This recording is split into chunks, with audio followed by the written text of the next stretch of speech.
2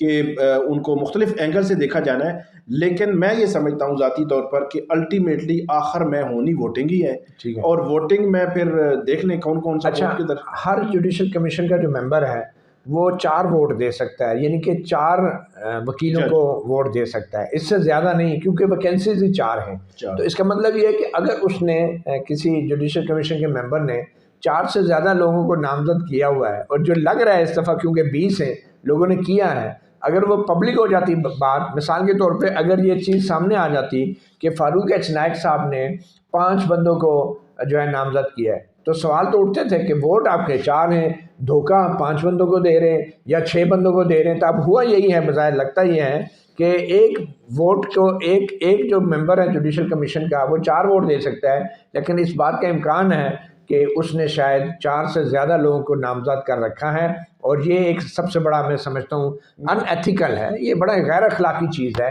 کہ آپ کے ووٹ 4 ہیں اور آپ نے 6 بندوں کو، وہ کہتے ہیں نا، لارا لگایا ہوا ہے۔ بہرحال اب ناموں پہ آ جاتے ہیں، جو 20 نام آ جاتے ہیں، یہ 20 نام ہے۔ عدنان بشارت ایڈوکیٹ ہیں سپریم کورٹ۔ جی ہاں، یہ میرے خیال میں ایڈوکیٹ بشارت اللہ ہے، بڑے فیمس ایک وکیل ہیں سول کے، یہ ان کے بیٹے ہیں۔ اور جو عدنان بشارت صاحب ہیں یہ زیادہ تر جو چھاونیوں کے وکیل ہوتے ہیں نا، کینٹونمنٹ بورڈز کے، تو یہ ان کے لیگل ایڈوائزر رہے ہیں۔ تو آپ سمجھتے ہیں پھر کینٹونمنٹس اور چھاونیوں کے جو وکیل ہیں ان کا چانس تو ہمیشہ ہی رہتا ہے آج کل کے حالات میں۔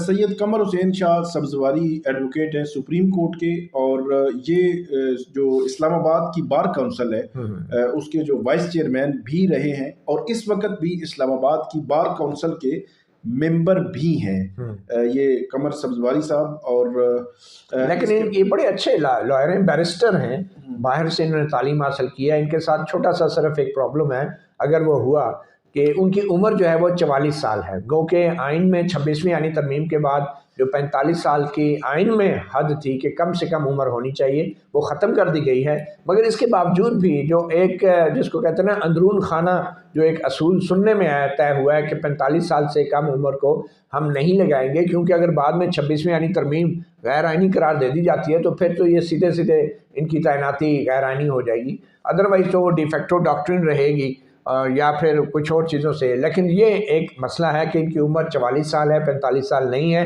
باوجود اس کے کہ اب آئین میں کوئی ایسا کم سے کم عمر کی حد نہیں ہے۔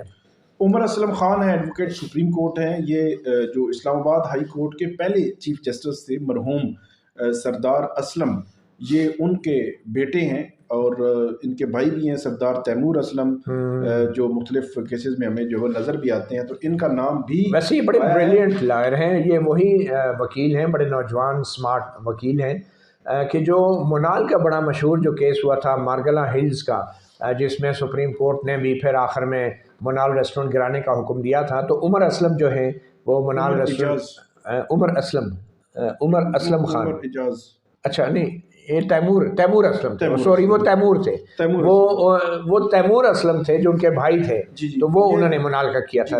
I stand corrected، عمر اسلم وہ اس کیس میں نہیں تھے۔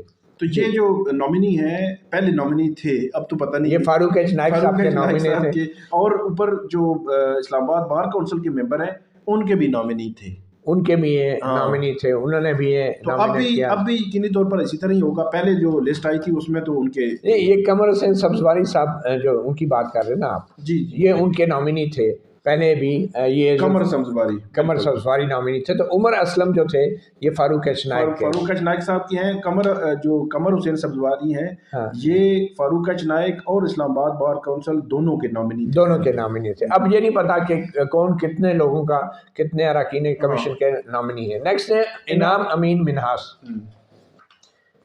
تو یہ جو انعام امین منہاس ہے ایڈوکیٹ سپریم کورٹ ہے، یہ ANF جو ہے اس کے اینٹی نارکوٹکس فورس کے لائر ہیں، ابھی بھی ہیں، جی، اور یہ کام کر رہے ہیں کافی عرصے سے، PTI کے دور میں بھی یہ تھے۔ اور اس کے بعد ہیں Usman Ghani Rashid Cheema advocate supreme court. مجھے یاد پڑتا ہے کہ یہ PTI کے دور میں نیب کے پروسیکیوٹر بھی رہے ہیں، اور اس وقت جو شریف فیملی کے کیسز بھی چل رہے تھے۔ ایاز شوکت ہیں، یہ ایڈوکیٹ ہیں، ایڈوکیٹ جنرل اسلام آباد ہے اس وقت، ایاز شوکت، یہ مسلم لیگ نون کا جو پی ٹی ایم کا دور تھا اس وقت یہ لگائے گئے تھے، ایاز شوکت، اور اس کے علاوہ ہیں ہمایوں دلاور صاحب. ہمایوں دلاور، اس کے بارے میں تو آپ زیادہ تفصیل سے بتا سکتے ہیں. جی بڑے مشہور شخصیت ہیں. ہمایوں دلاور صاحب جو ہے عمران خان صاحب کو پہلی جو سزا ہوئی تھی، پہلی جو گرفتاری ہوئی تھی 5 اگست کو، اس میں انہوں نے سزا سنائی تھی، اور اس کی جو انہوں نے فیصلہ بھی دیا تھا، اس فیصلے کے فیئر ٹرائل اور بہت سارے اس پہ سوالات ہیں. اور مجھے یاد ہے کہ 5 اگست کو سزا ہوئی تھی، 1 سے 5 اگست چھٹیاں ہو چکی تھی، تو انہوں نے بس صبح سے شام تک جو ہے وہ 5 اگست کو سزا دی دن کو، اور شام کو لنڈن وہاں پہ. لیکن ان کا قلعہ سنا بڑا مضبوط ہے، وہ پنجابی میں کہتے ہیں نا. ان کا نام جو ہے وہ پہلے بھی آیا تھا، یہ جو روشن خورشید بروچہ ہیں جو اسپیکر کی نامنی ہے، ان کی طرف سے نامنی ہے، ان کی طرف سے نام آیا تھا. اب پتہ نہیں کن کی. لیکن کہا جاتا ہے کہ ہمایوں دلاور کافی جونیئر جج ہیں، مطلب کہ ایز کمپیئر ٹو ادر جو نامنیز ہیں ان کے مقابلے میں کافی جونیئر ہیں، لیکن پھر بھی ان کا نام آ گیا، بڑی بات ہے. اچھا، اس کے بعد ہے عدنان حیدر. یہ عدنان حیدر رندھاوا ہیں جو ایڈوکیٹ ہیں اور ٹیکس کے میٹرز میں کافی ایکسپرٹ ہیں، کمپیٹنٹ بھی ہیں.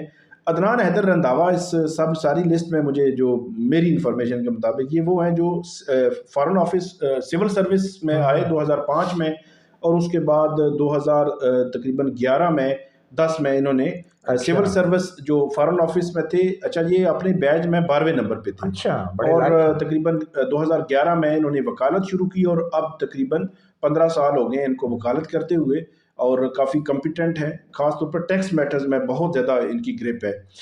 اور اس کے بعد ندرت بیان مجید، یہ واحد خاتون وکیل ہیں میرے خیال میں، جو 20 نامزدگیوں میں ان کو بھی شامل کیا گیا ہے. لیکن ہمیں بڑا انفارچونیٹ ہے کہ پتہ نہیں ہے کہ یہ نہیں، ہم انہیں جانتے نہیں ہیں. شاید ہم لوگ جو ہیں وہ مرد وکلاء کے ساتھ زیادہ ہم رابطے میں رہتے ہیں. نہیں، ہمیں جو بڑی ایکٹیو ہیں جو کچھ لائرز ہیں، زینب جنجوعہ آپ کو یاد ہے کتنی ایکٹیو، بالکل ہے، ان کے نام یاد ہیں ہمیں.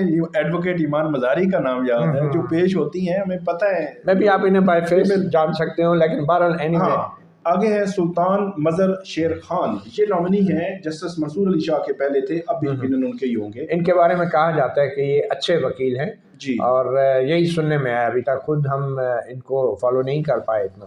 اچھا، یہ ایڈوکیٹ عدنان حیدر جو ہے یہ بھی نامنی ہے جسٹس منصور علی شاہ کے. اچھا، اس کے بعد ہیں راجہ جواد عباس حسن، یہ سینئر جج ہیں راجہ جواد. اچھا، ڈسٹرکٹ سیشن جج اسلام آباد کی جو جوڈیشری ہے اس میں سب سے سینئر جو جج ہیں وہ راجہ جواد عباس ہیں.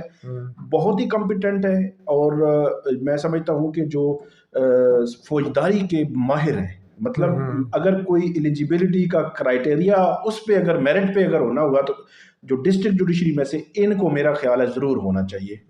جی بالکل.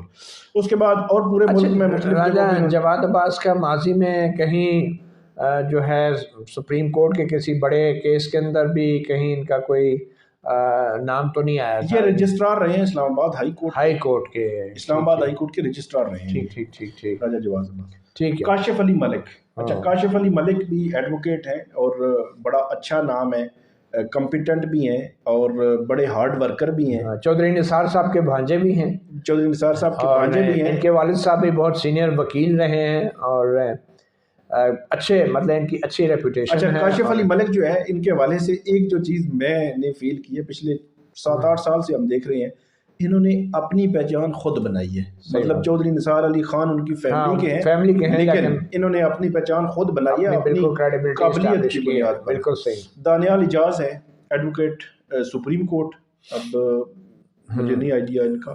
اچھا، شاہد محمود کھوکھر ہیں ایڈوکیٹ سپریم کورٹ. یہ جو ہے وہ میرے خیال میں ITNE میں ہے یا کسی اور جوڈیشل افسر، جوڈیشل ٹرائبونل میں کہیں پہ ہیں بتایا گیا ہے. اعظم خان صاحب ہیں، یہ ان کے بارے میں تو آپ بہتر بتا سکتے ہیں. سیشن جج اعظم خان صاحب، یہ بھی جو ہے وہ انہوں نے اصل میں وہ جو جن ججز نے کوئی ہائی پروفائل کیسز سنے ہوتے ہیں تو ہم پھر اس کا ہی حوالہ دیتے ہیں. تو اعظم خان صاحب جو ہے انہوں نے عدت کا جو کیس تھا وہ سول جو سینئر سول جج تھے نصر بن اللہ، انہوں نے ڈسمس کر دیا تھا. انہوں نے کہا تھا کہ یہ مینٹینیبل نہیں ہے کیونکہ نکاح جو ہے لاہور میں ہوا ہے تو اسلام آباد میں مینٹینیبل نہیں ہے. پھر اس کے خلاف ریویژن آئی تھی، تو اس وقت جب ریویژن آئی تھی تو سیشن جج عطا ربانی صاحب تھے، ان کی تبدیلی ہوئی اور اس کی جگہ اعظم خان صاحب آ گئے، اور اعظم خان صاحب نے اس ریویژن کو ایکسیپٹ کیا اور وہ اس کو ریمانڈ بیک کیا، اور اس کے بعد آپ کو پتا ہے کہ یہیں پہ عمران خان کو سزا بھی ہوئی عدت کیس میں. اس کے بعد شاہ رخ ارجمند صاحب ہیں، یہ آج کل توشہ خانہ 2 کیس کی ٹرائل کر رہے ہیں عمران خان کا ڈیالہ جیل میں. اور جب عدت کا کیس آیا تھا تو اس وقت انہوں نے 2-2.5 ماہ سننے کے بعد معذرت ہو گئی تھی. اس کے بعد بابر بلال ہیں، یہ سینئر ایڈوکیٹ ہیں سپریم کورٹ کے. بلال صاحب، ایڈوکیٹ بلال بہت سینئر ایڈوکیٹ ہیں، ان کے بیٹے ہیں اور لیکن بڑے ینگ ہیں اور کافی دفعہ ان کو دیکھا گیا ہے ہائی کورٹ میں. محنتی ہیں، ہارڈ ورکنگ ہیں اور اپنے کام سے کام رکھتے ہیں. شاید ہم جیسے صحافیوں کے ساتھ کم انٹریکشن کرتے ہیں لیکن پھر بھی ان کو کام کرتے دیکھا گیا. محمد عبد الرافع ایڈوکیٹ ہیں جو سی ڈی اے کے لائر بھی رہے ہیں، ہائی کورٹ کے لائر ہیں اور سی ڈی اے کی طرف سے پیش ہوتے رہے ہیں. چودھری حفیظ اللہ یعقوب، یہ ایکس پریزیڈنٹ ہیں اسلام آباد ڈسٹرکٹ بار ایسوسیشن کے. حفیظ اللہ یعقوب، ان کا نام بھی یقینی طور پر اسلام آباد بار کونسل اس کے ہو سکتا ہے آیا ہو. اچھا، عادل عزیز قاضی، یہ اسلام آباد بار کونسل کے ممبر ہیں. عادل عزیز قاضی. اور اب اسلام آباد بار کونسل کے ممبران میں سے 2 کے نام آگے، ٹوٹل 5 ممبران ہیں، 2 کے نام جج کے لیے آگے ہیں، عادل عزیز قاضی صاحب اور جو قمر سبزواری ہیں، قمر حسین شاہ سبزواری، 2 کے نام جو ہے وہ آگے ہیں. اسلام آباد بار کے سابق صدر، اسلام آباد بار کونسل. اچھا، اس میں ایک اور انٹرسٹنگ پہلو یہ ہے کہ اسلام آباد بار اور اسلام آباد کے وکیلوں نے بھی یہ کہا تھا کہ ہم جو ہے وہ 26ویں ترمیم جو ہے اس کو آگے نہیں بڑھنے دیں گے. پھر ان کے نام جو ہے وہ، لیکن بات یہ ہے کہ جس سے منصور علی شاہ نے بھی تو نام بھیجے، نام سب نے بھیجے، تو بظاہر وہ چاہ رہے ہیں کہ 26ویں یعنی ترمیم کا فیصلہ پہلے ہو، لیکن پھر بھی نام تو بھیج دیے ہیں. جو پروسیجر ہے اس پروسیجر کو تو انہوں نے فالو کیا ہے.